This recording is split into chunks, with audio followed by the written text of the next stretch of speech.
So you want a pet that you don't need to clean anything up and is simple to keep. Welcome to the world of praying mantises.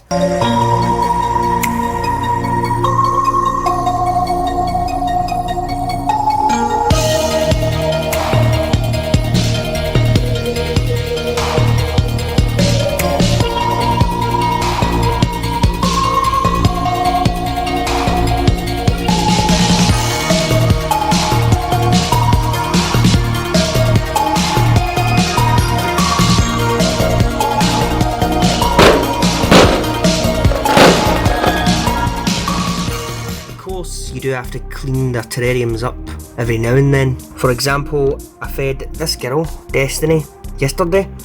Of course she's left a good bit of the locust. Of course it is good to just take out the majority of it, but the springtails usually do eat most of it, so I do tend to keep little bits in there, but I'll take the majority of that out later. When it comes to enclosures, guys, of course, as you can see here, I keep Helga in this big terrarium. I can't quite remember the size dimensions, but I'll put them up here for this one, and this one. I'll even link them down below on Amazon if anyone's interested. So personally, I find Ectoterra to be the best possible terrariums to keep them in. Of course, there is other companies out there you can use, but Ectoterra is just what I've always used for pretty much everything. For starters, I keep Bella in this small enclosure, which is big enough for her. I kind of do wish that I had a bigger terrarium for her, because it's not exactly the most ideal, to be honest. Of course, that's just your humidity and temperature readings up the top of each terrarium. Destiny is in this sort of same size, nano they're called, these ones, these two. This one's just a taller one. Every time someone sees this one, they think this girl's spoiled. Kind of, but really at the same time it's just because she's the bigger species that I have. So of course, hence why she's in the larger terrarium. For anyone who's thinking of actually starting to keep praying mantises, I'll put a little list down below of probably the best species to possibly keep for beginners. Girl's definitely one of them. The ghost mantises. Bella's probably the same, the Budwing Mantis as well that I have. And of course our big girl Helga. I mean, of course you don't actually need to keep them in terrariums like these because they can be pretty pricey, but you can also keep them in like mason jars and, you know, just cut the top out and put mesh on it. Some people usually keep them in deli cups, which is usually what sometimes you buy them in. The other fantastic reason that you should keep mantises is that there's like over 2,400 different species of praying mantis, so it's definitely worth it, guys, looking into it to see if there's a species that suit you. When it comes to temperature for praying mantises, typically, guys, of course you can't see them from here, but this is the canopy. The top part under these is the heat bulbs flecked off these silver parts and generate heat. The good thing with these terrariums is a lot of people don't actually know what this space is for, so you can slide a heat mat under and of course gives them additional heat, but typically these girls will do really well at room temperature, but I just like to give them that, you know, that little more heat and comfort of being out in the wild. Personally, I think this is why having a proper terrarium setup is a lot better, even for something like a praying mantis. Of course, if you don't have that in your budget, then of course it's completely understandable if you're just going to use deli cups or mason jars. Or on to handling, typically mantises are easy and perfect to handle. What I do is, I mentioned in my first video, if you want to see that, I'll link a card up the top. See your hand, see if you place it just under their two front legs, not the rectorial arms, which is this part, but their legs, which are of course these two front legs. If you try and place your hand just under them, then they'll typically put their two legs just gracefully onto your hand, and then they're easy enough to pick up. The best thing really to do is get these mantises from like L2, L3. I'll put a picture up here. You know, you can feed them fruit flies and watch them grow and molt, and which is just amazing to watch. Speaking of different sizes of prey, guys, when it comes to species like Helga, the giant Asian mantis, of course she's an adult now. As you can see, she has her wings, so she can handle these guys, the adult locusts. Well there, and I've just cleaned that out, great. But she can of course handle the big adult ones, no problem. If the mantis doesn't want to eat it, it may be due to molt, so just get that cricket out of there, or locust, because they can nibble and possibly you might wake up to a dead mantis. Now if you can just see here, Destiny is of course an adult, she has her wings. Bella is also an adult, although it's hard to believe because because of course Budwing Mantises have really small wings. The females at least do anyway, so they can't fly. That's of course hence the name of the species, the common name. I know I'm backtracking a little bit here, guys, but of course when I mentioned The exotic praying mantises, they do require a lot more humidity. I know ghost mantises require a little more humidity compared to the Budwing and the giant Asian mantis that I have. But of course your really exotic ones like your giant devil's flower mantis, your thistle mantis, your dead leaf mantis, they need that little bit more, but especially the tropical ones like the devil's flower, definitely just something to keep in mind. Of course, if you're a beginner, the best praying mantis would probably be a beginner species, either a Chinese mantis, a giant Asian, a ghost mantis, a Budwing and several others. Okay, on to molting now. When praying mantises are due to molt, when they're sub-adults, you see these little, it's like little buds that stick out where their wings are going to grow in. Usually you'll be able to see them very clearly, and that should be a clear indicator that they're just about to molt to adulthood. Sometimes it's a little tricky to tell before they're adults when they're going to molt, but typically they just will refuse food. It's pretty easy that way to tell they're going to molt. Now of course, if you guys are going to keep terrariums like this, I just use artificial plants. I just don't want no responsibility to maintain plant life, as I'm not a gardener. In all honesty guys, I would actually just get a mantis that's at L3 or 4, just so you can feed them small locusts or small dubia roach, even kind of mealworms or morio worms. Fruit flies can be a bit of a hassle to keep for some people. Personally, I didn't really enjoy the experience, so I just prefer getting them at a little bit of an older age where you can just feed them really small locusts and you're all set.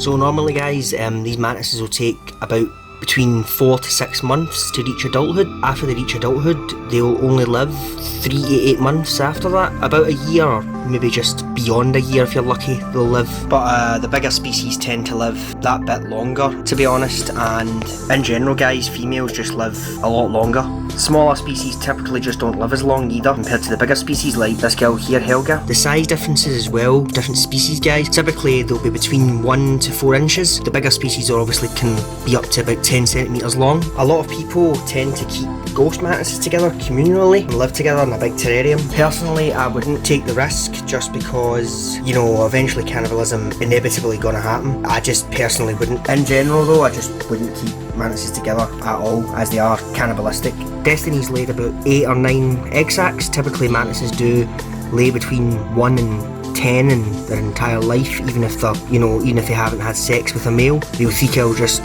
babies will never just come out of it. If I am correct, now correct me if I'm wrong, I'm sure there is a mantis out there, I think it's the Brunner's stick mantis, I'm not 100% sure, but I'm sure there is a species out there that actually can lay Othecas and produce babies itself, so just be cautious of that when you're going to buy a species. I could be wrong, but I'm sure there is species out there that can do that. Now guys, I can't stress enough how important ventilation is in a terrarium or any enclosure that you're going to keep these guys in, because if you don't, then of course you're going to get mould. See, as you can see here, the springtails are just going about doing their daily cleanup business, so of course it's good to keep them, because they'll also eat the dead bodies of parts of the feed insects you feed your mantises. She's decided she doesn't want.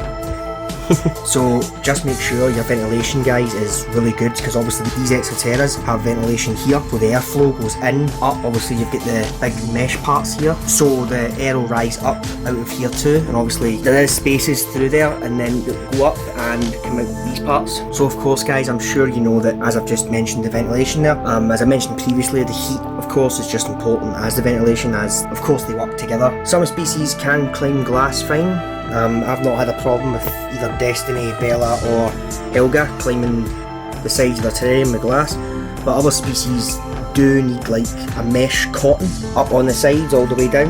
Even the front might not look pretty, but if you want to keep more exotic species, I would recommend that, because they could fall, and if they're freshly molted, like they've not hardened properly yet, and if they're climbing glass and they fall, it's not going to be good. Especially if it's the giant devil's flower mantis, I'm sure they can't climb glass very well, so just bear that in mind also. Anyway guys, that about wraps up the video. I've spoke about everything that I possibly can think of, even throwing a lot of care in there about keeping them, to obviously convince you why you should keep praying mantis. And honestly, they're fantastic pets. Learning about them is just fantastic, especially all the different species requirements and everything. It's just really interesting and good to learn for, you know, something to do when you've got spare time. You know, it's a good hobby and it's not exactly hugely demanding. Like me, I work kind of 9 to 5, so I do drainage, and honestly, once you've got up for work and sprayed them, they'll be fine. You only need to feed them like every 1 to 2 days when they're babies, and try and feed them a lot less when they're adults though, because if you feed them too much, I'm pretty sure it's certain species, or I think most species, can rupture their abdomen and it can kill them. So just watch with overfeeding them when they're adults, because of course, especially the females, they need to lay their egg sacs, so just keep that in your mind also. If, like me, you prefer keeping females because of course they are that bit bigger and they live longer. The only annoying thing is, of course, when they lay their othicas, what she did the other day, is trying to scrape it off. If you can see that there's like a little scrape mark. That can be a bit of a pain, but you know, it comes with the territory with keeping them. So that's why, guys, I think you should keep praying mantises.